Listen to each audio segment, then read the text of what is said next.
Item ಯಾವುದೇ ಇರಲಿ try ಮಾಡಿ ಆಚಿ ಚಿಕನ್ ಮಸಾಲಾ.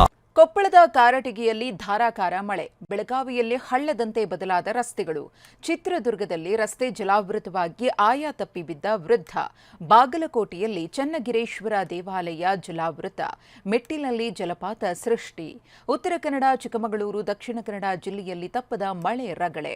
ಈ ಸುದ್ದಿಗಳನ್ನು ನೋಡೋಣ ಮುಂಗಾರು ಆರ್ಭಟ ನ್ಯೂಸ್ ಟಾಪ್ 9ನಲ್ಲಿ.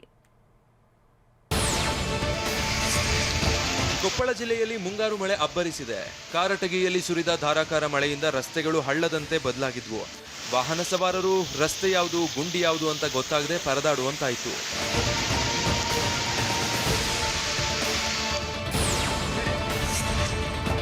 ಬೆಳಗಾವಿ ಜಿಲ್ಲೆಯ ವಿವಿಧ ತಾಲೂಕುಗಳಲ್ಲಿ ಮುಂಗಾರು ಮಳೆಯ ಆರ್ಭಟ ಜೋರಾಗಿದೆ.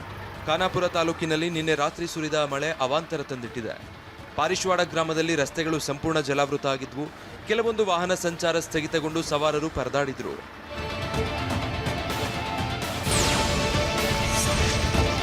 ಬಾಗಲಕೋಟೆ ಜಿಲ್ಲೆಯ ವಿವಿಧ ತಾಲೂಕುಗಳಲ್ಲಿ ಭಾರಿ ವರ್ಷಧಾರೆಯಾಗಿದೆ.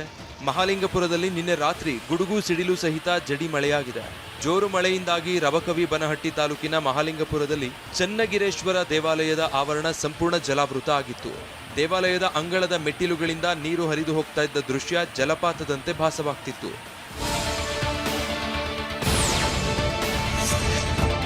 ಬಾಗಲಕೋಟೆಯಲ್ಲಿ ಭಾರಿ ಮಳೆ ಬಿಸಿಲಿಂದ ಕಂಗಾಲಾಗಿದ್ದ ಜನರಿಗೆ ತಂಪು ತಂದಿದೆ. ಆದರೆ ಕೆಲವೆಡೆ ತಾಪತ್ರಯಗಳಿಗೆ ಕಾರಣ ಆಗಿದೆ. ರಬಕವಿ ಬನಹಟ್ಟಿ ತಾಲೂಕಿನ ಯರಗಟ್ಟಿಯಲ್ಲಿ ನಿನ್ನೆ ಭಾರಿ ಮಳೆಯಿಂದ ಜನ ಪರದಾಡಿದ್ದಾರೆ. ಹಲವೆಡೆ ರಸ್ತೆಗಳು ಜಲಾವೃತವಾಗಿ ವಾಹನ ಸವಾರರು ಹೈರಾಣಾದ್ರು. ಉತ್ತರ ಕನ್ನಡ ಜಿಲ್ಲೆಯಲ್ಲೂ ಕಳೆದ 3 ದಿನಗಳಿಂದ ಉತ್ತಮ ಮಳೆಯಾಗ್ತಾ ಇದೆ. ಶಿರಸಿ ಪಟ್ಟಣದಲ್ಲಿ ರಸ್ತೆಗಳೆಲ್ಲ ಜಲಮಯ ಆಗಿದ್ವು. ಹದಗೆಟ್ಟ ಚರಂಡಿ ವ್ಯವಸ್ಥೆಯಿಂದಾಗಿ ಸರಾಗವಾಗಿ ಹರಿದು ಹೋಗಬೇಕಿದ್ದ ನೀರು ರಸ್ತೆಯನ್ನ ಆವರಿಸಿತ್ತು. ದುಂಡಶಿ ನಗರ, ಸಮೃದ್ಧಿ ನಗರದಲ್ಲಿ ರಸ್ತೆಗಳು ಅಕ್ಷರಶಃ ನದಿಯಂತೆ ಬದಲಾಗಿದ್ವು. ನಿವಾಸಿಗಳು ಮನೆಯಿಂದ ಹೊರಬರಲಾಗದೆ ಪರದಾಡಿದ್ರು. ಮುಂಗಾರು ಮಳೆ ಮಲೆನಾಡು, ಪಶ್ಚಿಮ ಘಟ್ಟಗಳ ಸಾಲಿನಲ್ಲಿ ಚುರುಕು ಪಡೆದುಕೊಂಡಿದೆ. ಚಿಕ್ಕಮಗಳೂರು ಜಿಲ್ಲೆಯಾದ್ಯಂತ ನಿನ್ನೆ ಮಳೆಯಾಗಿದೆ. ಶೃಂಗೇರಿ, ಮೂಡಿಗೆರೆ, ಕಳಸ, ಕೊಪ್ಪ, ಎನ್ಆರ್ಪುರ, ಚಿಕ್ಕಮಗಳೂರು ಭಾಗದಲ್ಲಿ ಮಧ್ಯಾಹ್ನದ ಬಳಿಕ ಧಾರಾಕಾರವಾಗಿ ಮಳೆಯಾಗಿದೆ. ಇನ್ನು ಕೆಲ ಭಾಗಗಳಲ್ಲಿ ನಿರಂತರವಾಗಿ ಸೋನೆ ಮಳೆಯಾಗ್ತಾ ಇದೆ. ಜಿಲ್ಲೆಯಾದ್ಯಂತ ಇಂದು ಮತ್ತು ನಾಳೆ ಆರೆಂಜ್ ಅಲರ್ಟ್ ಘೋಷಣೆ ಮಾಡಲಾಗಿದೆ.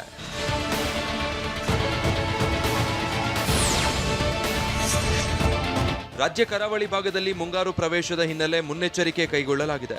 ಬೆಂಗಳೂರಿಂದ ದಕ್ಷಿಣ ಕನ್ನಡ ಜಿಲ್ಲೆಗೆ ಎನ್ಡಿಆರ್ಎಫ್ ತಂಡ ಧಾವಿಸಿದ್ದು, ಪುತ್ತೂರಲ್ಲಿ ಎನ್ಡಿಆರ್ಎಫ್ನ 30 ಸದಸ್ಯರ ತಂಡ ಬೀಡು ಬಿಟ್ಟಿದೆ. ಮಳೆ ಸಂಬಂಧಿತ ಯಾವುದೇ ಅನಾಹುತಗಳನ್ನು ಎದುರಿಸಲು ಪುತ್ತೂರಿನಲ್ಲಿ ಎನ್ಡಿಆರ್ಎಫ್ ಟೀಮ್ ಸಮರಸನ್ನದ್ಧವಾಗಿದೆ. ಈ ಹಿಂದೆ ಕೇರಳಂನ ವಯನಾಡು ದುರಂತದಲ್ಲಿ ಇದೇ ತಂಡದ ಸದಸ್ಯರು ರಕ್ಷಣಾ ಕಾರ್ಯಾಚರಣೆ ಕೈಗೊಂಡಿದ್ರು. ಕೋಲಾರ ಜಿಲ್ಲೆಯಲ್ಲಿ ಕಳೆದ 1 ತಿಂಗಳಲ್ಲಿ ಮಳೆಯಿಂದ 1200 ಹೆಕ್ಟೇರ್ ಬೆಳೆ ನಾಶ ಆಗಿದೆ. ಸುಮಾರು 2.51 ಕೋಟಿ ರೂಪಾಯಿ ನಷ್ಟ ಆಗಿರುವ ಕುರಿತು ಅಂದಾಜಿಸಲಾಗಿದೆ.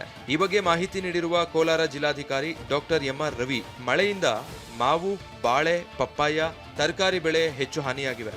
ಓರ್ವ ವ್ಯಕ್ತಿ, 1 ಜಾನುವಾರು ಮೃತಪಟ್ಟಿದ್ರೆ 14 ಮನೆಗಳಿಗೆ ಹಾನಿಯಾಗಿದೆ. ಬಿರುಗಾಳಿ ಸಹಿತ ಮಳೆಗೆ 110 ವಿದ್ಯುತ್ ಕಂಬ, 5 ಟ್ರಾನ್ಸ್ಫಾರ್ಮರ್ಗಳಿಗೆ ಹಾನಿಯಾಗಿದೆ ಎಂದು ತಿಳಿಸಿದ್ದಾರೆ. ಪರಿಹಾರಕ್ಕಾಗಿ ಸರ್ಕಾರಕ್ಕೆ ಪರಿಹಾರ ಪೋರ್ಟಲ್ ಮೂಲಕ ಅರ್ಜಿ ಸಲ್ಲಿಸಲಾಗಿದೆ.